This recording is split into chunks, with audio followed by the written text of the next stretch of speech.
저는 경기도에 거주하는 60대 남성 정인호라고 합니다. 지금으로부터 10년 전 30해 넘게 몸담았던 직장에서 정년 퇴직을 맞이했습니다. 회사에서는 떠나는 저를 위해 조촐한 송별회를 열어주었고 동료들의 축하와 섭섭함 속에 마지막 인사를 나눴던 기억이 납니다.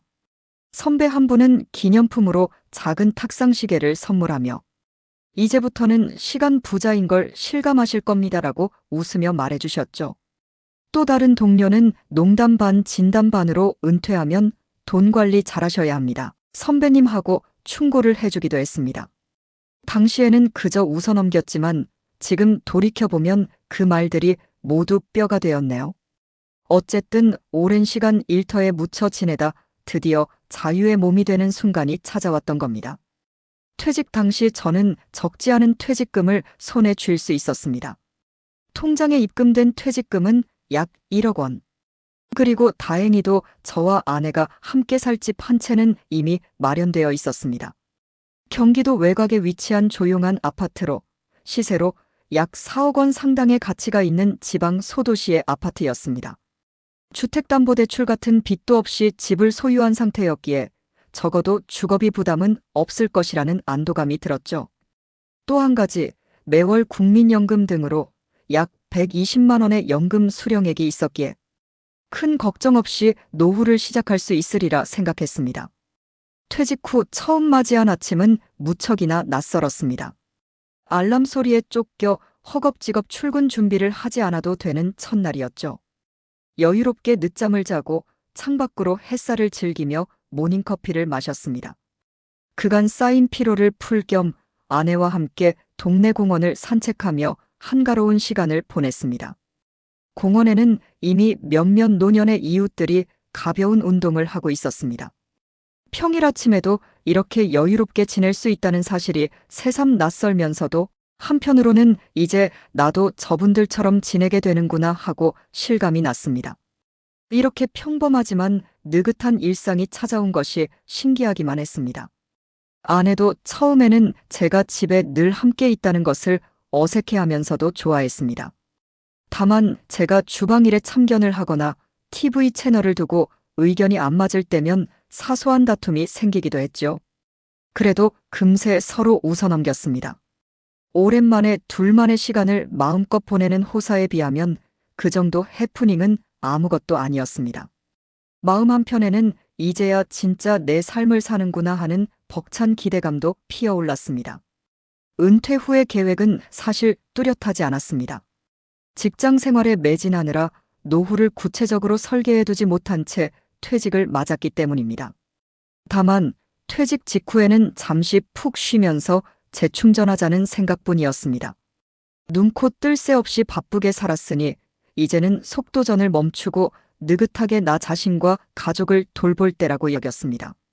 아침에 일어나 신문을 정독하고 천천히 차를 끓여 마시는 작은 루틴들만으로도 마음의 평화가 찾아왔습니다. 처음 몇 달간은 소소한 행복감에 젖어 지냈습니다. 매일이 일요일처럼 느껴졌고 시간의 여유 속에서 하고 싶었던 자잘한 일들을 하나씩 해나갔습니다. 그러나 그렇게 반복되는 한가한 날들 속에서 문득 이래도 되나 싶은 생각이 고개를 들기도 했습니다. 출근할 곳이 없다는 해방감 뒤에는 정체성의 혼란과 예상치 못한 허탈함이 찾아왔습니다. 매일 TV와 신문으로 시간을 때우는 스스로를 바라보며 내가 이렇게 한가해도 되는 걸까 하는 의문이 들 때도 있었습니다. 하지만 이런 생각은 금세 사라졌고 당분간은 달콤한 휴식을 만끽하자는 마음이 앞섰습니다. 오랫동안 미뤄왔던 서재 정리도 하고 가까운 지인들을 차례로 만나 여유로운 오후에 차 한잔 기울이기도 했습니다. 손주가 태어났다는 소식에 지방에 사는 큰딸네 집을 찾아가 한동안 머무르며 육아를 도와주기도 했습니다. 회사에 다닐 때는 너무 바빠 차일피일 미뤄왔던 일들이 비로소 가능해지는 순간들이었습니다. 물론 경제적으로 완전히 느슨해진 것은 아니었습니다. 갑자기 월급이 끊긴 상태이다 보니 씀씀이를 어떻게 해야 할지 다소 막막하기도 했습니다. 다행히 매달 120만 원의 연금이 생활비로 들어왔지만 퇴직 전 받던 월급에 비하면 턱없이 적은 금액이었죠. 처음에는 그동안 고생한 나 자신과 아내를 위해 조금은 펑펑 써도 괜찮겠지 하는 마음도 있었습니다. 실제로 퇴직 기념으로 아내와 함께 국내 여행도 다녀왔습니다. 제주도로 일주일간 여행을 떠났는데 한적한 해변이 보이는 리조트에 머물며 여유를 만끽했습니다. 평소 가보고 싶던 자연경관을 둘러보고 현지에서 유명한 맛집에도 들렀습니다. 마치 젊은 시절로 돌아간 듯 마음껏 웃고 먹고 쉬는 행복한 시간이었죠. 수십 년 만에 맞은 길고 긴 휴가였으니 여행 경비로 약 300만 원을 쓰는 동안에도 이 정도는 괜찮아라며 크게 개의치 않았습니다. 아내는 여보, 너무 흥청망청 쓰는 거 아니에요? 라며 걱정했지만 저는 평생 일만 했는데 이 정도는 써야죠. 아직 여유 있어 하고 웃어넘겼습니다. 또한 퇴직 직후 들어온 퇴직금 1억 원은 은행 정기예금에 넣어두었습니다. 이자율은 높지 않았지만 매달 이자로 몇만 원이라도 나오면 용돈에 보탤 수 있으리라 기대했습니다. 당시에는 물가도 크게 오르지 않았고 건강에도 큰 문제가 없어 보여 경제적으로 위기가 올 거라고는 생각지 못했습니다. 주변을 둘러보니 퇴직한 지인들의 삶은 각자 달랐습니다. 같이 일하던 한 선배는 은퇴 직전 미리 도심의 아파트를 팔고 인근 중소도시로 이사했습니다. 집 크기를 줄이고 생활비를 아끼기 위해서였죠.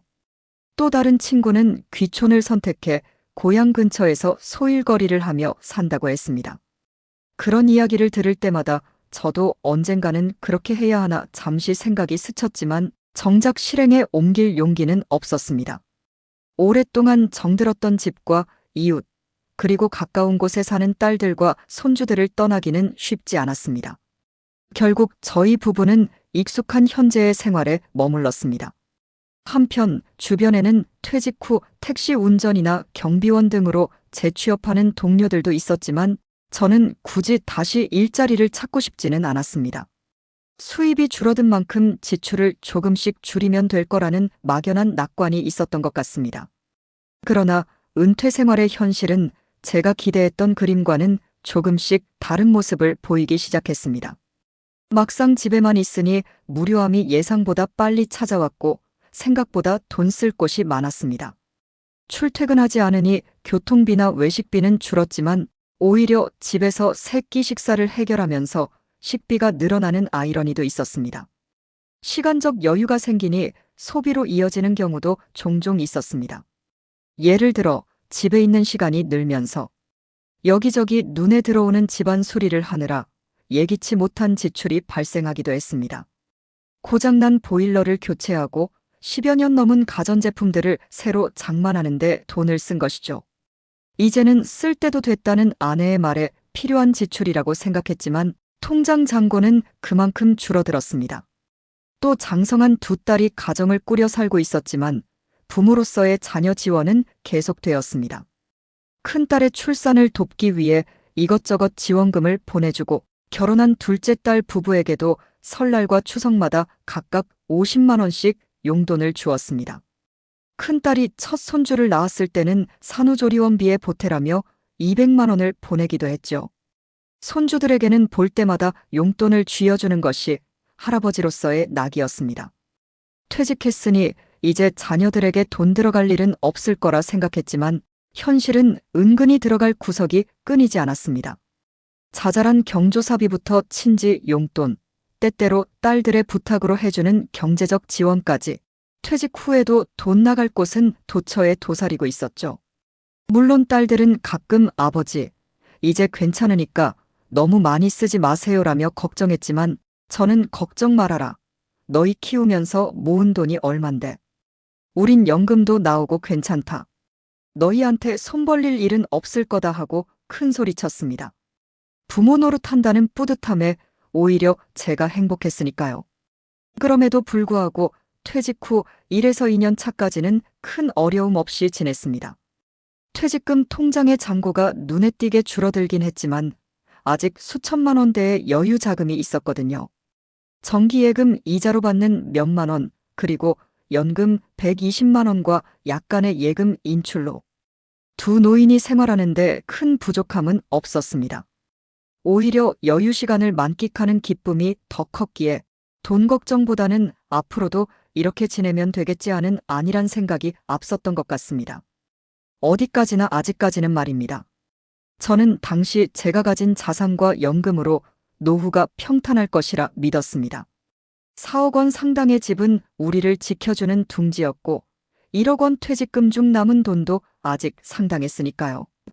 특별히 사치하거나 무리한 지출만 하지 않으면 노후 자금이 금방 바닥나지는 않을 거라 여겼습니다. 아직은 60대 초반의 비교적 건강한 몸이니 의료비 걱정도 크지 않았고 딸들도 잘 살고 있으니 더 이상 경제적으로 힘쓸 일은 없을 거라고 믿었습니다.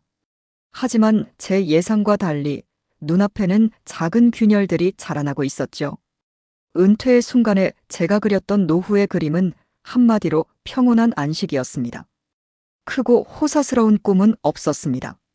그저 아내와 소소한 일상을 즐기며 가끔 손주들 보러 가고 건강만 잘 유지하면 충분하다 싶었죠. 돈에 대해서도 있는 돈으로 그럭저럭 살면 된다는 정도의 막연한 생각뿐이었습니다. 하지만 현실은 그런 안일함을 가만히 내버려 두지 않았습니다. 제가 꿈꾸었던 느긋한 은퇴 생활은 서서히 다른 색깔로 물들 준비를 하고 있었습니다. 퇴직 후 맞이한 첫 해가 그렇게 저물었고 이듬해도 큰 사건 없이 지나갔습니다.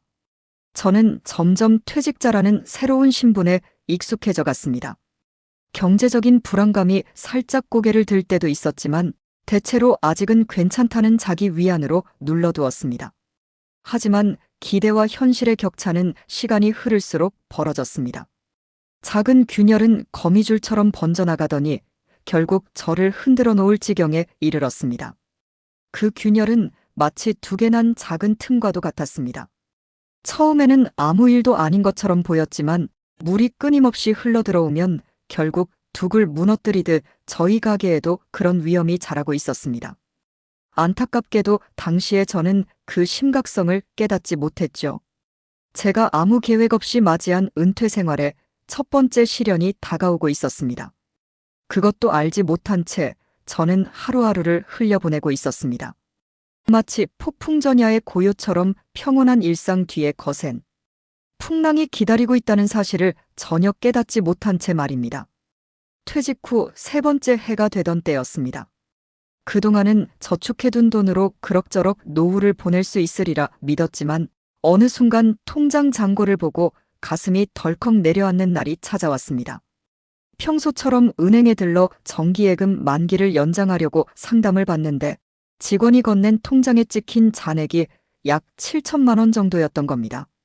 불과 몇 년 전 퇴직 직후에는 1억 원이던 잔고가 절반 이상 사라진 것을 눈으로 확인하니 머리가 띵해졌습니다. 순간 눈앞이 아찔하고 손끝이 떨렸습니다. 은행 직원의 설명소리가 귀에 잘 들어오지 않을 만큼 충격이 밀려왔습니다. 설마 내가 돈을 이렇게나 써버린 건가? 하는 자책과 함께 식은땀이 흘렀습니다. 집으로 돌아오는 길에 저는 일부러 한 정거장 먼저 내려 천천히 걸었습니다. 마음을 가라앉히려 애썼지만 머릿속에서는 온갖 걱정이 떠나질 않았습니다. 이렇게 가다가는 몇 년 못 버티겠는데? 라는 불안이 따리를 틀었습니다. 저녁 무렵 아내에게 어렵게 입을 열어 통장 잔고 이야기를 꺼냈습니다. 예상대로 아내의 얼굴에 그늘이 드리워졌습니다. 그래도 아직 7천만 원이나 남았잖아요. 우리 앞으로 큰 돈 들어갈 일도 없을 거고. 라며 말하던 아내도 제 표정이 심상치 않음을 느꼈는지 이내 조용해졌습니다. 저도 최대한 침착하게 말했지만 목소리는 떨렸습니다. 여보, 이렇게 가다간 몇 년 안에 이 돈도 다 써버릴 것 같아. 무슨 대책을 세워야 할 것 같소? 평소 낙천적이던 저조차 위기감을 느낄 정도였으니 상황이 심각함을 깨달았습니다. 결정적으로 그해 봄 뜻밖의 일이 벌어졌습니다. 10년 넘게 타고 다니던 우리 가족의 승용차가 고장으로 도로 한복판에서 멈춰 서버린 것입니다. 정기 점검도 받고 나름 관리를 해왔건만 역시 10년 넘은 차라 엔진 쪽에 심각한 문제가 생겼다고 했습니다. 견인되어 들어간 카센터에서 받은 진단은 냉혹했습니다. 수리비가 많이 들어갈 뿐 아니라 수리해도 언제 또 문제가 생길지 모릅니다. 이젠 보내주시는 게. 정비사의 말에 저는 한숨이 나왔습니다. 앞으로 수년간 차량이 아예 없으면 모르겠지만 그렇다고 차 없이 지내기에는 여러모로 힘든 상황이었습니다. 우리 부부는 은퇴 후에도 종종 가까운 거리를 드라이브하거나 손주를 보러 갈 때 차를 이용하곤 했습니다. 대중교통으로 다니기에는 불편한 거리였고 제가 아직 운전을 무리 없이 할 수 있었기에 차는 여전히 필요했습니다. 결국 차를 새로 마련하기로 했습니다. 예전 같았으면 크고 좋은 차로 바꾸는 꿈을 꾸었겠지만 이제는 그럴 여유가 없었습니다. 최대한 검소하게 중고차나 경차를 알아보기로 했죠. 며칠 동안 온라인 중고차 매물도 찾아보고 딜러들과 통화도 해봤습니다. 아내는 차 없이 지내보면 안 될까? 택시 타고 다니는 게 싸게 먹힐지도 몰라라며 조심스레 제안했지만 저는 고개를 저었습니다. 여보, 우리 이제 나이도 있는데 어디 다닐 때 차 없으면 너무 불편해. 병원 갈 일 생겨도 그렇고. 결국 몇 년 된 중고 소형차 한 대를 사기로 결정했습니다. 가격은 2천만 원 정도였고 보험료와 세금, 기타 부대 비용까지 합치니 총 지출은 2천 몇백만 원에 달했습니다. 중고차 매매단지에서 차를 골라 계약서를 쓰던 날 제 손은 서명란에서 잠시 멈칫했습니다. 통장 잔고에서 2천만 원이 한 번에 빠져나갈 걸 생각하니 속이 쓰렸습니다.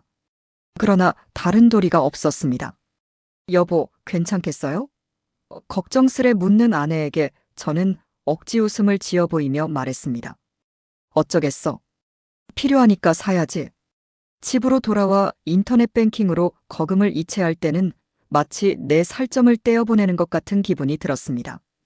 며칠 후 통장에 찍힌 잔액은 결국 5천만 원대로 떨어지고 말았습니다. 퇴직 후 고작 몇 년 만에 돈이 절반 이하로 준 현실 앞에서 저도 아내도 한동안 말수를 잃었습니다. 차량 문제를 계기로 저희 부부는 처음으로 노후 자산에 대한 전면 점검에 나섰습니다. 식탁 위에 둘이 마주 앉아 남은 돈과 앞으로의 지출을 따져보았습니다. 이제 남은 현금은 5천만 원대 중반. 지금까지 쓰던 속도로 돈을 쓰면 앞으로 3에서 4년이면 바닥이 날 판이었습니다. 머릿속이 하얘졌습니다. 이대로 가면 안 되겠어요. 생활비를 줄이든 돈 들어올 때를 만들든 해야지. 제가 어렵게 말을 꺼내자 아내도 힘없이 고개를 끄덕였습니다. 사실 그동안 저희는 크게 절약하며 살지 않았습니다. 은퇴 초기에는 여유롭게 쓰다가 3년 차쯤부터 조금 조심하긴 했지만 그래봤자 밥 한 끼 덜 먹는 수준이었죠. 이제는 허리띠를 졸라맬 때임을 서로 느꼈습니다. 먼저 생활비부터 점검했습니다. 최근 몇 달간의 카드 명세서와 통장을 펼쳐놓고 어디서 지출을 줄일 수 있을지 함께 고민했습니다. 가장 먼저 눈에 띈 것은 식비와 외식비 항목이었습니다. 은퇴 후 집에서 보내는 시간이 늘면서 두 사람이 쓰는 식비도 꽤 많았습니다. 시장을 볼 때도 예전에는 장바구니를 가득 채우곤 했는데 앞으로는 좀 더 검소하게 장을 보기로 했습니다. 아내는 이제 반찬도 두어 가지면 충분해요. 굳이 여러 가지 할 필요 없죠라며 본인부터 실천하겠다고 했습니다. 외식도 가급적 자제하고 집에서 간단히 해결하기로 했습니다. 그리고 전기요금, 가스비 같은 공과금도 습관을 바꿔 절약하기로 했습니다. 안 쓰는 방 불부터 끄자며 서로 조심했고 난방도 너무 뜨겁게 하지 않고 옷을 껴입는 식으로 조절했습니다. 휴대전화 요금제도 둘 다 저렴한 것으로 바꾸고 불필요한 구독 서비스도 해지했습니다. 작은 것부터 아끼니 마음만은 조금 놓였습니다. 다음으로 줄일 수 있는 건 경조사비와 용돈 같은 부분이었습니다. 저는 용기를 내어 딸들에게 전화를 걸었습니다. 늘 명절이면 50만 원씩 봉투에 넣어주던 아버지가 이번에는 사정이 어렵다고 말하기가 매우 망설여졌습니다. 통화 버튼을 누르기까지 한참을 머뭇거렸죠. 먼저 큰딸에게 전화를 걸어 조심스레 말했습니다. 올해는 아빠가 이것저것 지출이 좀 있어서 명절에 용돈을 많이 못 줄 것 같구나. 큰딸은 잠시 말이 없더니 이내 아빠, 저 그런 거 바라고 있었던 거 아니에요. 이제 그런 거 신경 쓰지 마세요. 저희도 먹고 살 만큼 살고 있어요라고 답했습니다. 그 말에 미안한 마음에 제 눈시울이 뜨거워졌습니다. 그동안 자식들에게 해준다고 우쭐했던 제 자신이 부끄러웠습니다. 둘째 딸 역시 저희 신경 쓰지 마세요. 대신 부모님 건강이나 잘 챙기세요라며 걱정해 주었습니다. 저는 두 딸에게 앞으로는 명절 용돈 등 지원을 줄이겠다고 대신 우리 걱정은 말라고 당부했습니다. 물론 밝게 말했지만 전화기를 끊고 나니 가슴 한구석이 먹먹했습니다. 딸들에게 경제적 지원을 축소하기로 한 이후에는 경조사나 친지 용돈도 예전만큼 넉넉히 하지 않기로 했습니다. 꼭 내야 하는 경조사는 최소한의 범위에서 하고 먼 친척들의 경조사는 참석만 하거나 마음만 전하기로 했습니다. 이렇게 해서라도 매달 몇십만 원씩이라도 지출을 줄여보자 결심했습니다. 아내도 동의했고 오히려 먼저 앞으론 우리도 검소하게 지냅시다라고 말해주었습니다. 그래도 여전히 문제가 남았습니다. 그렇게 허리띠를 졸라매어도 기본적인 생활비는 들기 마련이었습니다. 아무리 아끼고 아껴도 두 사람이 살아가는데 한 달 최소 180만에서 200만 원은 필요했습니다. 식비, 공과금, 교통비, 약값 등 최저 수준으로 잡아도 그 정도였습니다. 그런데 저희의 고정 수입은 연금 120만 원이 전부였으니 아직도 매달 수십만 원이 부족했습니다. 당장 노후자금 지출을 확 줄인다고 해도 쌓여있는 적자를 해결하지 않으면 밑 빠진 독이나 다름없겠더군요. 결국 결론은 하나였습니다. 부족한 돈을 메울 추가 소득이 필요하다는 것이었습니다. 은퇴 후 다시 일자리를 구하게 될 줄은 꿈에도 몰랐습니다. 마음 한켠에는 자존심이 상했고 서글픈 기분도 들었습니다. 하지만 현실을 외면할 수는 없었습니다. 예전에 동료들이 퇴직 후 경비원이나 택시기사로 일한다는 얘기를 들었을 때 나는 안 그럴 거야 하며 남 일처럼 여겼는데 이제 제가 직접 그 길을 택해야 할 상황이 된 것입니다. 우선 지인을 통해 일자리를 알아보기로 했습니다. 문득 떠오른 사람이 있었습니다. 몇 년 전 퇴직할 때 함께 일하던 후배가 아파트 경비업체에 취직했었는데 당시 저에게도 형님도 생각 있으시면 알아봐 드릴까요? 하고 물었던 기억이 났습니다. 그때는 웃으며 거절했지만 이제는 그 말을 꺼내준 후배가 고마울 지경이었습니다. 서랍을 뒤져 후배의 연락처를 찾았습니다. 형님, 웬일이세요? 오랜만에 통화가 연결되자 후배는 반갑게 맞았습니다. 저는 잠시 뜸을 들이다가 용건을 꺼냈습니다. 그때 말한 거 아직도 자리 있을까? 후배는 금세 제 뜻을 알아챈 듯 했습니다. 마침 경비원 한 분이 그만두는 중소규모 아파트 단지가 있다고 했습니다. 후배는 형님, 일하는 거 힘들지는 않은데 보수가 많진 않아요. 그래도 괜찮으세요? 라고 몇 번 확인했습니다. 저는 괜찮다고 했습니다. 지금은 돈을 많이 버는 게 중요한 게 아니라 매달 적자부터 막는 게 급선무였으니까요. 후배의 주선으로 저는 며칠 뒤 그 아파트 관리사무소 소장과 면접을 보게 되었습니다. 정장까지 차려입고 면접을 보러 간 게 몇 년 만인지 모르겠습니다. 관리소장은 환하게 웃으며 저를 맞았습니다. 경력이 화려하시네요. 일은 힘들지 않으시겠어요? 60대 중반에 접어든 제 이력서에는 30년 직장 경력과 퇴직 이후 공백뿐이었지만 관리소장은 오히려 그런 경력을 높게 사주는 듯 했습니다. 요즘 경비원 자리 구하기가 어려워서인지 제 나이 또래 지원자가 많지 않았던 모양입니다. 면접이라고 해봤자 별것 아니었습니다. 건강 상태는 괜찮은지, 근무 시간은 어떤 시간이 좋은지 등을 물었고 저는 어떤 시간이든 괜찮습니다. 성실히 하겠습니다라고 답했습니다. 일은 교대 근무로 돌아가는 것이었고 저는 일단 주간 근무조로 배정받았습니다. 한 달에 주말 포함 15일 정도 근무하고 세전 월급은 100만 원 남짓이라는 설명을 들었습니다. 감사합니다. 최선을 다해 해보겠습니다. 면접을 마치고 나오는 제 발걸음은 가볍지만은 않았습니다. 다시 일할 수 있게 되었다는 안도감보다는 만감이 교차했습니다. 그래도 집에 돌아오는 길에는 이제 매달 적자 보는 일은 막을 수 있겠지 하는 희망이 조금 생겼습니다. 며칠 후 경비원 유니폼을 지급받고 본격적으로 일을 시작했습니다. 처음 느낀 것은 생각보다 할 일이 많다는 것이었습니다. 경비 초소에 앉아 있기만 하는 게 아니라 아침에는 단지 내 도로를 쓸고 정리하고 택배를 주민들 집 앞까지 배달해주기도 했습니다. 낮에는 외부 차량을 통제하고 오후에는 다시 한 차례 단지를 순찰했습니다. 가끔은 입주민들이 호출벨을 눌러 이것저것을 부탁하기도 했습니다. 엘리베이터에 갇힌 고양이를 꺼내달라는 일부터 옆집이 시끄럽다며 중재해달라는 요청까지 다양했습니다. 솔직히 이전에 사무실에서 일할 때와 비교하면 육체적으로 꽤 고된 일이었습니다. 첫날 퇴근 무렵에는 다리가 퉁퉁 부을 정도로 피곤했습니다. 그러나 몸이 힘든 것보다 마음이 힘든 순간들이 종종 찾아왔습니다. 어느 날은 이런 일도 있었습니다. 택배를 배달하기 위해 무거운 짐을 들고 엘리베이터에 올랐는데 마침 그 안에 30대 중반으로 보이는 한 주민이 타고 있었습니다. 제가 제복을 입고 있으니 경비원인 걸 금방 알았겠죠.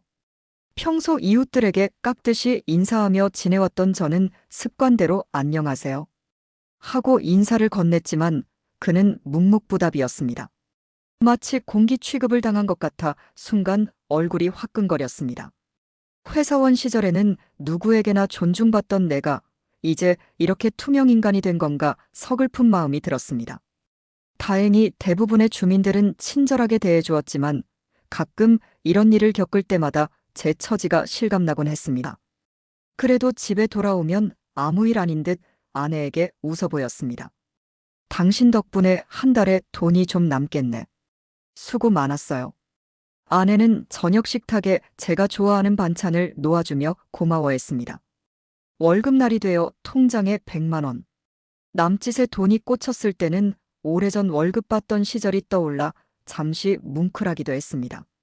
이 돈이면 연금과 합쳐 그달 생활비를 겨우 충당할 수 있었습니다. 큰 돈은 아니었지만 적어도 더 이상 적자로 저축을 까먹지 않는다는 사실에 마음은 한결 가벼워졌습니다. 저는 아내에게 앞으로 몇 년은 이대로 일하면서 지내면 되겠어. 돈 떨어지기 전에 시작하길 잘했지 하고 말했습니다. 아내도 맞아요. 이제 마음 졸이지 않아도 될 것 같아라며 오랜만에 안심하는 표정이었습니다. 첫 번째 위기는 이렇게 해서 일단락되는 듯 보였습니다. 우리 부부는 한 달 겨우 흑자나 본전으로 버티며 노후 생활을 이어갔습니다. 전보다 씀씀이를 크게 줄이고 제가 벌어오는 월급 덕분에 통장 잔고가 더 급격히 줄어드는 일은 없었습니다. 때로는 10만 원 남짓이라도 저축을 할 때도 있었죠. 하지만 이 선택이 가져온 또 다른 현실도 마주해야 했습니다. 은퇴 생활이라 부를 만큼 한가한 시간은 더 이상 없었습니다. 몸은 예전보다 고단했고 마음 한구석에는 씁쓸함이 남았습니다. 남들은 여행도 다니고 논다는데 나는 나이 들어 다시 일하러 가는 신세구나 싶을 때면 한숨이 나왔습니다. 그러나 퇴직금이 바닥나는 막막함에 비하면 이 정도 고생은 감수해야 한다고 스스로를 다독였습니다. 그렇게 3년 차의 위기는 가까스로 넘겼지만 이것이 끝이 아니라는 불안감은 완전히 가시지 않았습니다. 비좁은 경비실 안에서 도시락을 먹으며 문득문득 생각했습니다. 과연 언제까지 내가 일을 계속할 수 있을까? 만약 내가 아파서 이 일을 못하게 되면 또 문제가 생길 텐데 하는 불안이 엄습해 왔습니다. 하지만 당장은 그 답을 알 수 없었습니다. 저는 그저 하루하루 맡은 일을 충실히 하며 시간을 보내기로 했습니다. 이 나이에 일자리가 있다는 것에 감사하자며 마음먹었습니다. 그 이후 몇 년간 저희 부부의 노후는 위태롭지만 균형을 간신히 잡은 채 흘러갔습니다. 그러나 예기치 못한 변수와 시련은 다시금 찾아오고 있었습니다. 그것은 생각보다 빨리 닥쳐오고 말았습니다. 경비원으로 다시 일하기 시작한 지 몇 년이 흐른 어느 날 결국 두 번째 위기가 찾아왔습니다. 은퇴 후 7년 차, 제 나이도 60대 후반에 접어들면서 건강에 적신호가 켜지고 만 것입니다. 무리한 근무와 누적된 피로 때문이었을까요? 어느 겨울 아침 출근 준비를 하던 중 갑자기 눈앞이 빙글 돌며 어지럼증이 몰려왔습니다. 가슴이 답답하고 식은땀이 솟았습니다. 놀란 아내가 급히 119에 전화했고 저는 응급실로 실려갔습니다. 요란한 사이렌 소리가 귓가에 울렸지만 저는 정신이 흐릿했습니다. 이대로 죽는 건 아닐까 하는 두려움이 스쳤고 아내는 제 손을 붙잡고 연신 여보 괜찮아요. 금방 병원 도착해요라고 위로했지만 목소리가 떨리고 있었습니다. 응급실에 도착해 산소 마스크를 쓰고 심전도 검사를 받는 동안 저는 평생 처음으로 죽음의 그림자를 가까이서 느꼈습니다. 다행히 큰 병은 아니었지만 의사는 과로와 스트레스가 원인인 협심증 초기 증상이라며 당분간 절대 안정이 필요하다고 당부했습니다. 몇 가지 정밀 검사를 받고 약을 처방받아 집으로 돌아왔지만 저는 더 이상 예전처럼 일할 자신이 없었습니다. 가족 모두 제가 또 쓰러질까 전전긍긍했고 아내는 이제 그만둬요. 우리 당신 건강 잃는 꼴은 못 봐요라며 눈물까지 보였습니다. 결국 저는 경비원 일을 그만두게 되었습니다. 몸이 완전히 회복되기까지 몇 달이 걸렸고 그 사이 의료비로 꽤 많은 돈이 들었습니다. 국민건강보험 혜택이 있었다고 해도 입원비와 약가, 검사비 등으로 수백만 원이 훌쩍 나갔습니다. 퇴직금으로 쌓아두었던 돈 중 상당액을 다시 뺐어야 했습니다. 통장 잔고는 어느새 4천만 원대 초반으로 내려앉았습니다. 그보다 더 가슴 아픈 것은 앞으로의 생활이 또 막막해졌다는 점이었습니다. 연금 120만 원 외에 추가 수입이 사라지면서 저희 부부는 다시 매달 적자를 맞닥뜨렸습니다. 몇 년간 가까스로 지탱해오던 살림살이가 또다시 기울기 시작한 것입니다. 저는 또다시 계산기를 두드려 보았습니다. 일자리를 잃은 지금 한 달 수입은 연금 120만 원이 전부입니다. 그런데 아무리 아껴도 생활비로 180만 원은 좋게 들었습니다. 매달 60만 원 이상 적자를 보는 상황이 다시 찾아온 겁니다.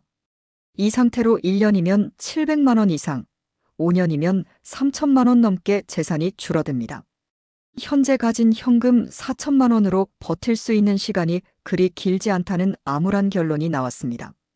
저는 한동안 깊은 불면의 밤을 보내야 했습니다. 머릿속에서는 이러다 정말 빈털터리가 되는 게 아닌가 하는 공포가 떠나질 않았습니다. 더 큰 문제는 나이가 들수록 의료비 지출이 늘어날 거라는 점이었습니다. 협심증 약은 꾸준히 복용해야 했고 나이가 드니 여기저기 약 한 줌씩 먹어야 했습니다. 병원에 정기적으로 가는 횟수도 부쩍 늘었습니다. 혈압약, 혈당약, 관절염약까지 약봉지가 늘어만 갔습니다. 한 번 병원에 갈 때마다 10,000원, 20,000원씩 부담하는 돈도 무시할 수 없었고 건강에 문제가 생길 때마다 예상치 못한 지출이 발생했습니다. 아내 역시 무릎 관절이 좋지 않아 정형외과 물리치료를 다녀오곤 했고 갱년기 이후 찾아온 골다공증으로 영양제와 약을 장기간 복용 중이었습니다. 젊었을 때는 상상도 못했던 의료비가 노년가계에 서서히 부담으로 다가왔습니다. 아직 중병에 걸린 것은 아니었지만 이렇게 소소한 병원비와 약값이 쌓여가는 것도 결코 적은 액수가 아니었습니다. 소득은 줄고 지출은 늘어가는 최악의 상황에서 저희는 또다시 대책 마련에 나서야 했습니다. 경비 일을 그만둔 뒤 건강이 완전히 회복되지 않은 저는 당장 다른 일을 구하기도 어려웠습니다. 나이 67세에 저를 써줄 새 일자리를 찾기란 하늘의 별따기였죠. 몇 군데 알아보려고 노력도 했지만 면접 자리에서 번번이 연세가 좀 많으시네요 라는 말을 들을 수밖에 없었습니다. 들을 때마다 주눅이 들었습니다. 결국 일에서 벌어들이는 소득은 포기해야 하는 처지가 되었습니다. 아내도 이제 당신 일 그만해요. 우리 그냥 있는 돈으로만 살아요라며 만류했습니다. 문제는 있는 돈이라고 해봐야 얼마 남지 않았다는 사실이었지만요. 결국 남은 방법은 지출을 충당할 새로운 재원을 마련하는 것뿐이었습니다. 하지만 어디서 돈이 나겠습니까? 그동안 쉬쉬하며 피하고 싶었던 최후의 보루가 눈앞에 떠올랐습니다. 바로 살고 있는 집, 즉 주택 자산이었습니다. 저는 한동안 말없이 거실 창밖으로 아파트 단지를 내려다보았습니다. 우리가 20년 넘게 터를 잡고 살아온 이 집. 집만은 꼭 지켜서 나중에 자식들한테 물려주려고 했던 마지막 유산인데 설마 이걸 팔아야 하는 날이 올 줄은 몰랐습니다. 애초에 퇴직할 때만 해도 집 한 채만 있으면 노후엔 큰 문제 없을 거야 하고 믿었습니다. 집이 있으니 월세 부담 없이 살 수 있고 필요하면 담보대출이나 언젠가는 처분해서 쓰면 되리라고 가볍게 생각했죠. 문득 집을 담보로 매달 연금을 받을 수 있다는 주택연금 광고가 떠올랐지만 계산기를 두드려 보니 월 지급액으로는 우리 필요한 생활비에 턱없이 모자랄 듯 했습니다. 게다가 오래 살면 결국 집도 빼앗기는 것 아니냐는 막연한 불안감에 선뜻 내키지 않았습니다. 그러나 이제는 그 울타리를 스스로 걷어차야 할지도 모르는 상황이 되었습니다. 아내와 상의하지 않을 수 없었습니다. 저녁 식사 후 조심스레 말을 꺼냈습니다. 여보, 우리 집을 좀 처분하면 어떨까? 제 말이 끝나기도 전에 아내의 젓가락이 허공에서 멈췄습니다. 집을 판다고요? 아내는 믿기지 않는다는 얼굴이었습니다. 평생을 살아온 보금자리를 등지고 어딘가로 이사한다는 것은 상상도 못 해봤을 테니까요. 아내는 처음에는 단칼에 반대했습니다. 여보, 우리가 어떻게 마련한 집인데 팔라니요? 차라리 다시 일을 구해봐요. 내가 아르바이트라도 할게요. 심란한 마음에 눈물까지 글썽이는 아내를 보니 저도 마음이 찢어질 듯 아팠습니다. 저 역시 집을 팔고 싶어서 하는 이야기가 아니었습니다. 하지만 냉혹한 현실이 등을 떠미는 형국이었습니다. 제가 차분히 설명했습니다. 지금으로선 다른 방법이 없어. 나도 다시 일하고 싶지만 건강도 예전 같지 않고 일자리도 없고 집이라도 팔아서 자금을 만들어 놓으면 앞으로 병원비나 생활비 걱정을 덜 수 있을 거야. 아내도 제 말이 무슨 뜻인지 모르는 바는 아니었습니다. 그날 밤 아내는 좀처럼 잠들지 못하고 뒤척였고 저 역시 거실 불을 켠 채 밤늦도록 멍하니 앉아 있었습니다. 서로 말은 없었지만 머릿속으로 수십 가지 생각이 교차하며 가슴 아픈 밤을 보냈습니다. 며칠 동안 고민을 거듭한 끝에 아내도 마침내 고개를 끄덕였습니다. 당신 말대로 다른 길이 없으니 어쩔 수 없네요. 우리 부부는 그 길로 부동산 중개업소를 찾았습니다. 마침 집값이 오르는 시기는 아니었지만 그래도 서울에 비해 저렴한 경기 외곽 지역이라 수요는 있었습니다. 중개사는 요즘 쉽지 않습니다만 가격만 잘 맞추면 팔릴 겁니다라고 했습니다. 저희는 너무 욕심부리지 않고 시세에 내놓았습니다. 몇 달간의 기다림 끝에 결국 매수자가 나타났습니다. 등기소에서 집을 팔고 잔금을 정산받던 날 제 마음은 시원섭섭했습니다. 통장에 몇억 원의 돈이 새로 들어왔지만 저희는 4억 원 가치의 보금자리를 떠나야 했습니다. 새로 정해진 거처는 지방의 작은 전원주택이었습니다. 번듯한 아파트는 엄두도 못 냈고 단칸방짜리 빌라 생활은 너무 초라할 것 같아 조금 무리를 했습니다. 오래된 주택이지만 작은 마당도 있고 공기도 맑은 곳이라 마음을 달래보기로 했습니다. 이삿날이 다가왔습니다. 집안에 쌓여있던 짐들을 정리하며 온갖 감정이 교차했습니다. 손때 묻은 가구와 가족의 추억 어린 물건들을 정리할 때마다 가슴 한켠이 허전했습니다. 여보, 이거 기억나요? 애들 어릴 때 하고 웃으며 꺼낸 앨범을 보다 둘 다 울컥하기도 했습니다. 이삿짐을 싸는 동안 오랫동안 정들었던 이웃들이 찾아와 작별 인사를 건넸습니다. 옆집에 살던 박 여사님은 직접 만든 찹쌀떡 한 상자를 주며 멀리 가셔도 건강하게 잘 지내셔야 해요라고 눈물을 글썽였고 아래층 이웃도 손을 꼭 잡고 아쉬워했습니다. 2달 내외도 이사 당일 시간을 내서 와주었습니다. 딸들은 엄마 아빠를 멀리 보내서 어떡해라며 안타까워했고 막내딸은 짐 정리를 도우면서 끝내 울음을 터뜨렸습니다. 저와 아내는 애써 괜찮다고 웃어 보였지만 속으로는 먹먹한 심정이었습니다. 지방에서의 새로운 생활은 낯설고 한편으로는 서글펐습니다. 이사 첫날 아침 마당에는 새들이 지저귀고 싱그러운 바람이 불어왔지만 제 마음은 마냥 가볍지 않았습니다. 한때 꿈꾸던 전원 생활의 풍경이 눈앞에 펼쳐졌건만 정작 우리는 그 여유를 만끽할 처지가 못 되었습니다. 마주 앉아 모닝커피를 마시며 아내와 저는 애써 미소를 지어 보였지만 속으로는 같은 걱정을 품고 있다는 걸 서로 알고 있었습니다. 물가가 도시보다 조금 저렴하긴 했지만 그렇다고 생활비가 획기적으로 적게 되는 것은 아니었습니다. 게다가 새로 이사한 집은 지은 지 오래된 터라 손볼 곳이 한두 군데가 아니었습니다. 이사 온 지 얼마 안 돼 보일러가 말썽을 부려 수백만 원이 들었고 장마철에는 지붕에서 물이 새는 바람에 수리비가 꽤 나갔습니다. 예기치 못한 집 수리비에 통장 잔고는 생각보다 빨리 줄어들었습니다. 또 주변에 큰 병원이 없어 아내와 제가 정기적으로 다니던 병원을 가려면 차를 타고 2시간은 나가야 했습니다. 도시에서는 집 근처에서 쉽게 받던 진료와 치료도 이곳에서는 큰맘 먹고 먼 길을 다녀와야 했습니다. 실제로 한 번은 아내의 정기검진을 위해 새벽같이 버스를 타고 도시의 종합병원에 다녀온 적이 있었습니다. 왕복 4시간이 넘는 길을 다녀오니 몸이 녹초가 되더군요. 병원 대기실에는 우리처럼 지친 표정의 노부부들이 가득했습니다. 저분들은 노후가 어떠실까? 우리처럼 힘드실까? 아니면 자식들 도움을 받으시는 걸까? 별의별 생각이 다 들었습니다. 옆자리에 앉은 할아버지와 몇 마디 대화를 나누게 되었는데 그분 역시 저와 비슷한 처지였습니다. 자식들한테 손 벌리기 싫어 죽겠어. 사는 게 아니야라는 푸념에 저는 괜스레 고개만 끄덕였습니다.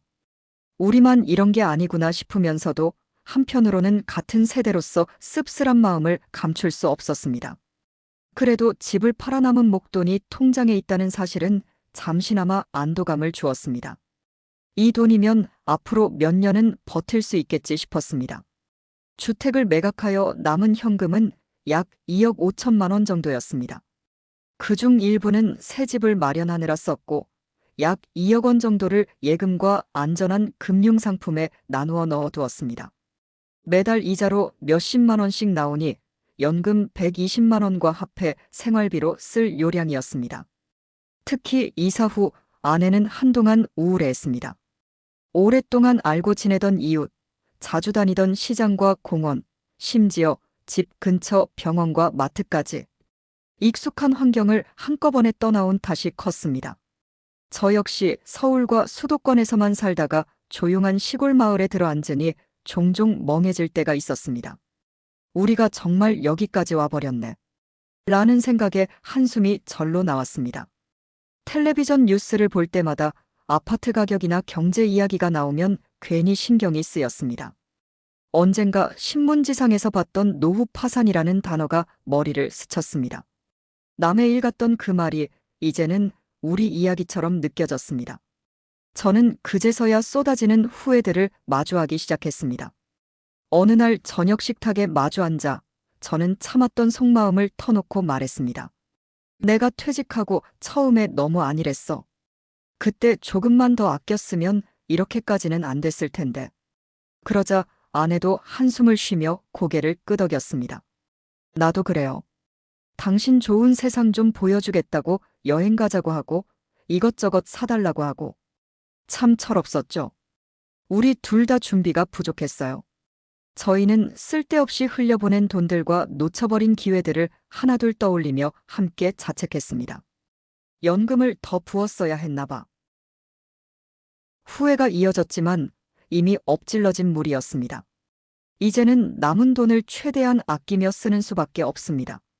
게다가 나이 60 후반인 제게 앞으로 살아갈 시간이 얼마나 될지도 알 수 없습니다. 운 좋게 80대까지 건강히 산다면 15년 이상은 더 버텨야 할 텐데 지금 가진 돈으로 그 오랜 세월을 견딜 수 있을지 막막했습니다. 통장 잔고를 하루에도 몇 번씩 들여다보며 지출 계획을 세우고 또 세웠습니다. 밤이면 공책을 펴놓고 남은 돈으로 앞으로 몇 년을 버틸 수 있을지 계산기를 두드렸습니다. 5년 후, 10년 후를 가정해 가계부 시뮬레이션을 해보아도 결론은 늘 부족하다는 것이었습니다. 80세까지 살려면 월 지출을 지금의 절반으로 줄여야 한다는 등 현실성 없는 숫자들만 나오곤 했습니다. 그럴 때마다 가슴이 철렁 내려앉았습니다. 긴장 속에 하루하루가 계속되었습니다. 한 번은 아내가 시장에서 평소 좋아하던 과일을 몇 가지 사온 적이 있는데 그날 저는 그 몇만 원이 아깝다며 짜증을 내고 말았습니다. 금세 잘못을 깨닫고 사과했지만 돈 걱정에 예민해진 제 모습이 스스로도 낯설고 비참하게 느껴졌습니다. 긴장의 연속인 나날, 그야말로 통장 잔고와의 전쟁이 따로 없었습니다. 결국 저희는 유지비를 줄이기 위해 승용차도 팔아버렸습니다. 그나마 있던 중고차를 처분하고 대중교통을 이용하기로 한 것입니다. 웬만한 거리는 걸어다니고 먼 곳은 버스나 기차를 타고 다니며 한 푼이라도 아끼려 노력했습니다. 그렇게 생활의 많은 부분을 내려놓으며 겨우 살림을 이어갔습니다. 그렇게 세월은 흘러 퇴직 10년 차가 다가오고 있었습니다. 우리 부부는 가까스로 버티고 있었지만 노후의 불안은 여전했습니다. 다음에 다가올 시간에는 또 어떤 일이 기다릴지 생각할수록 막막하기만 했습니다. 퇴직한 지 10년이 흘렀습니다. 저는 이제 일흔을 바라보는 나이가 되었고 그 사이 제 삶은 너무도 많이 바뀌어 버렸습니다. 돌아보면 지난 10년은 파란만장했습니다. 젊었을 때 그토록 성실히 일했고 나름 착실히 가정을 꾸려왔건만 노후 준비에 소홀했던 대가는 쓰디 썼습니다. 지금 제 곁에는 여전히 함께해주는 아내와 든든하게 자라준 두 딸이 있지만 정작 텅 빈 통장을 마주하고 있습니다. 과거에 5억 원에 가까웠던 자산은 이제 얼마 남지 않았고 우리의 노후 계획은 처음부터 다시 세워야 하는 처지가 되었습니다. 10년 전 퇴직을 앞둔 제 모습이 떠오릅니다. 그때 저는 그저 막연히 되겠지 하는 생각으로 별 준비 없이 은퇴의 문턱을 넘었습니다. 퇴직금 1억 원과 살 집 한 채, 그리고 매달 나오는 연금 120만 원이면 충분하리라 착각했습니다. 하지만 현실은 그렇지 않았습니다. 작은 균열로 시작된 문제가 눈덩이처럼 불어나 결국 저희 부부의 평온했던 일상을 송두리째 바꾸어 놓았습니다. 가장 크게 깨달은 것은 노후에는 계획이 필수적이라는 점입니다. 저는 그 계획 없이 은퇴한 전형이었고 그 대가를 톡톡히 치렀습니다. 은퇴 초기에 한두 해라도 제대로 계획을 세우고 돈을 아껴 썼더라면 어땠을까요? 아마 지금쯤 좀 더 나은 형편에서 웃으며 지낼 수 있었을지도 모릅니다. 실제로 최근 조사에 따르면 부부의 적정 노후 생활비는 월 300만 원 안팎이라고 하더군요. 그만큼 돈이 드는데도 저는 120만 원 연금으로 되겠지 하고 안일하게 여긴 것입니다. 은퇴 후에도 돈이 계속 나간다는 당연한 사실을 왜 그때는 실감하지 못했는지 10년이 지난 지금 뼈저리게 후회하고 있습니다. 은퇴 당시 저는 노후 생활비가 얼마나 필요할지 정확히 계산해 보지도 않았습니다. 재무 설계 전문가와 상담하거나 인터넷으로라도 정보를 찾아봤다면 현실을 좀 더 빨리 깨달았을지도 모릅니다. 하지만 그때의 저는 그저 낙관하며 어떻게든 되겠지 막연히 생각했던 것이죠. 둘째로 건강관리와 대비의 중요성도 절실히 깨달았습니다. 저희 부부는 다행히 큰 병 없이 버티고 있지만 여기저기 아픈 곳이 생겨 의료비 지출이 불가피했습니다. 저는 은퇴 직전까지 건강에는 큰 문제가 없다고 자만했습니다. 그러나 나이 60이 넘으니 상황이 순식간에 바뀌었습니다. 퇴직 후 얼마 지나지 않아 혈압약을 먹기 시작했고 몇 년 후엔 과로로 쓰러지는 일까지 겪었습니다. 지금은 매일 아침 한 움큼의 약을 챙겨 먹는 것이 일상이 되었습니다. 건강이 나빠지면 돈이 따라 나간다는 점을 몸소 체험했습니다. 젊을 때야 회사 보험이나 단체 보험 혜택을 받았지만 은퇴 후에는 모든 의료비를 스스로 감당해야 했습니다. 나이 들어 아프면 어떻게 하나 하는 막연한 걱정은 현실이 되었고 이는 노후 생활에 커다란 부담으로 작용했습니다. 은퇴 후에는 특히 의료보험이나 간병비 대비가 필수였습니다. 주치의를 정해 정기검진을 받고 실손보험이나 노후 의료비 보장보험에 가입해뒀다면 훨씬 마음이 편했을 겁니다. 결국 평소 꾸준한 건강관리와 보험 등의 대비가 얼마나 중요한지 절감했습니다. 만약 제가 조금이라도 일찍부터 건강에 신경 쓰고 의료비 비상자금을 마련해 두었다면 이토록 곤란하지는 않았을 겁니다. 셋째, 주택 자산에 대한 지나친 믿음도 저희를 힘들게 만든 요인이었습니다. 저는 퇴직할 때 집만 있으면 노후엔 큰 문제 없다고 믿었습니다. 집이 있으니 최소한 살 곳은 있고 필요하면 담보대출을 받거나 언젠가는 팔아서 쓰면 되리라 막연히 생각했죠. 하지만 실제로 그 필요한 순간이 왔을 때 집을 처분한다는 것은 말처럼 쉬운 일이 아니었습니다. 정든 집을 떠나야 한다는 심리적 충격도 컸고 부동산 경기가 어떻게 될지에 따라 자산 가치도 출렁였습니다. 저희가 집을 내놓았을 당시에는 다행히 큰 폭락장은 아니었지만 만약 집값이 많이 떨어진 시기였다면 자칫 헐값에 내몰릴 뻔했습니다. 또한 집을 판 후의 생활이 이렇게 외롭고 불편할 줄도 몰랐습니다. 결국 느낀 점은 집 한 채만으로는 노후 대비가 완벽하지 않다는 것입니다.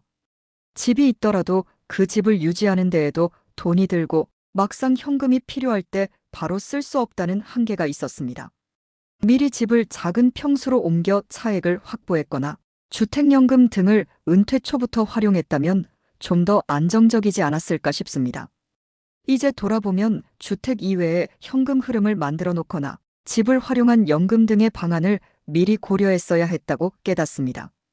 넷째, 자녀에 대한 과한 지원은 결국 자신의 부담으로 돌아온다는 점입니다. 물론 자식을 돕는 일은 부모로서 당연하고 기쁜 일이지만 노후에 한정된 자산으로는 선택과 집중이 필요했습니다. 저는 손주들을 볼 때마다 용돈을 주고 딸들의 부탁이 있을 때마다 선뜻 돈을 썼습니다. 그 결과가 무엇이었냐 하면 결국 그 모든 지출이 제 노후 자금을 잠식하는 결과로 돌아왔습니다. 아이들은 이젠 필요 없어요 하고 손살에 쳤지만 제가 스스로 하고 싶어서 한 일들이었죠. 그러나 이제 지나고 보니 조금 더 냉정할 걸 싶습니다. 자녀들이 성인이 되었다면 너무 지나친 금전 지원은 자제할 걸 그랬습니다. 처음엔 자식들에게 베푸는 즐거움이 컸지만 정작 우리 부부 살림이 어려워지니 딸들도 오히려 죄송해하고 부담스러워하더군요. 노후 자금이 여유롭지 않다면 자녀 지원은 현실적으로 조절할 필요가 있다는 뼈아픈 깨달음을 얻었습니다. 이제는 딸들에게도 더 이상 큰 지원을 해줄 여력이 없기에 그 대신 우리가 경제적으로 무너지지 않는 선에서 정서적인 도움을 주는 쪽으로 역할을 바꾸고 있습니다. 마지막으로 사회적 안전망과 노후 정책의 중요성도 절감했습니다. 은퇴 후 국민연금만으로 생활을 꾸리기에는 역부족이었습니다. 다행히 저희는 120만 원의 연금이라도 있었지만 그마저도 빠듯한 수준이었고 물가 상승을 따라가지 못했습니다. 뉴스에서 자주 듣던 한국 노인 빈곤율 OECD 1위라는 말이 이제는 실감이 납니다.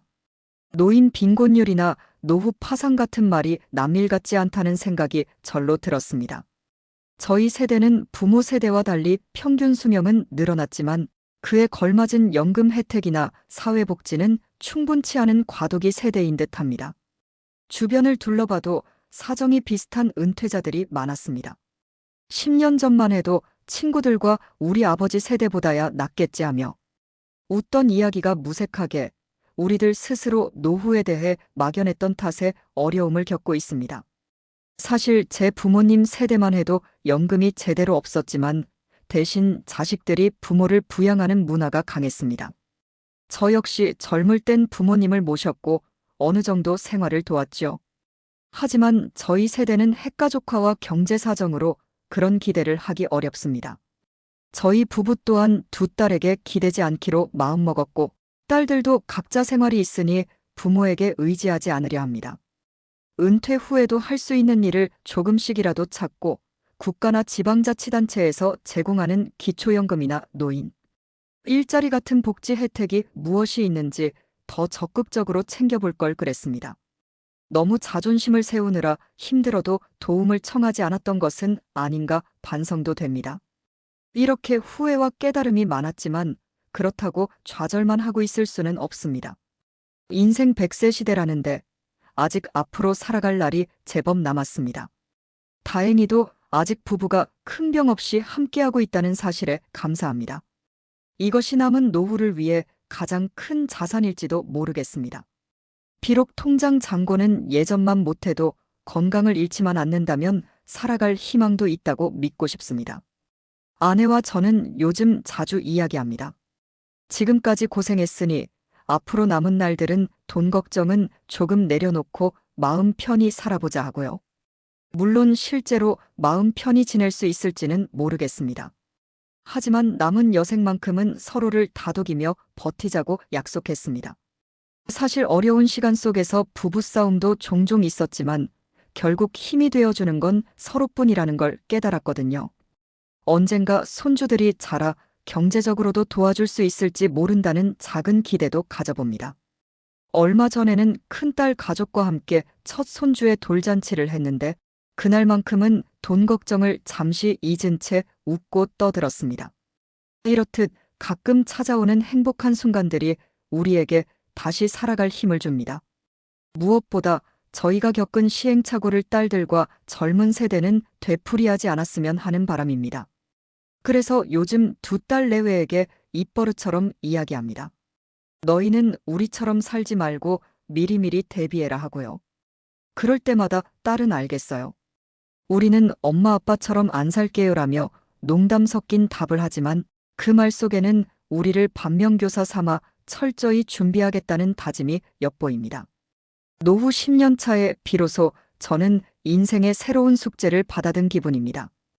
여전히 해결해야 할 과제들이 남아있지만 이번에는 도망치지 않고 정면으로 마주하려 합니다. 앞으로는 남은 돈으로 요양비나 장례비 등 만일의 경우도 준비해두고 필요하다면 향후 요양원이나 돌봄 서비스를 받기 위한 대비책도 고민하고 있습니다. 지출을 마지막까지 꼼꼼히 관리하면서 혹시 부족해지면 주저하지 않고 사회의 도움도 받아볼 생각입니다. 또한 건강을 최우선으로 챙기고 생활의 작은 즐거움이라도 놓치지 않으려 합니다. 가까운 경로당로 인정에 가서 또래 어르신들과 이야기도 나누며 서로 정보를 주고받기도 합니다. 매일 아침 아내와 함께 동네를 산책하며 소소한 행복을 찾으려 노력 중입니다. 마지막으로 이 영상을 지켜보고 계신 여러분께 꼭 드리고 싶은 말씀이 있습니다. 만약 은퇴를 앞두고 계신 분들이라면 부디 저와 같은 실수를 반복하지 않으시길 바랍니다. 젊을 때부터 은퇴 자금을 체계적으로 모으고 국민연금뿐 아니라 개인연금이나 퇴직연금도 최대한 활용하십시오. 필요하다면 은퇴 후에도 일할 수 있는 일거리를 미리 모색해두면 좋습니다. 무엇보다 노후에 쓸 예산을 구체적으로 계산해보고 예상보다 오래 살 수 있다는 점을 반드시 염두에 두어야 합니다. 노후는 결코 저절로 행복해지지 않습니다. 철저한 준비와 현실적인 계획이 없다면 저처럼 뒤늦게 후회하는 날이 올 수도 있습니다. 반면 미리 대비하고 계획한다면 노후 40년은 꿈꾸던 휴식과 행복의 시간이 될 수도 있겠죠. 저의 부족했던 이야기, 쓰라린 시행착오를 솔직히 털어놓은 이유도 바로 그것입니다. 아무런 계획 없이 은퇴를 맞이한 사람이 어떻게 어려움을 겪게 되는지 제 삶을 통해 보여드리고 싶었습니다. 지금 남은 저의 노후 과제는 이것입니다. 남은 자산과 건강으로 어떻게 존엄을 지키며 살아갈 것인가. 그리고 이 과제는 어쩌면 여러분 각자도 언젠가 마주할 수 있는 물음일 것입니다. 부디 제 이야기가 작은 참고가 되어서 여러분의 노후가 저희 부부처럼 힘겨운 전쟁이 되지 않기를 진심으로 바랍니다. 긴 이야기를 들어주셔서 고맙습니다. 저도 남은 날들을 열심히 살아볼 테니 여러분도 부디 건강하고 행복한 노후를 준비하시고 맞이하시기를 진심으로 기원합니다.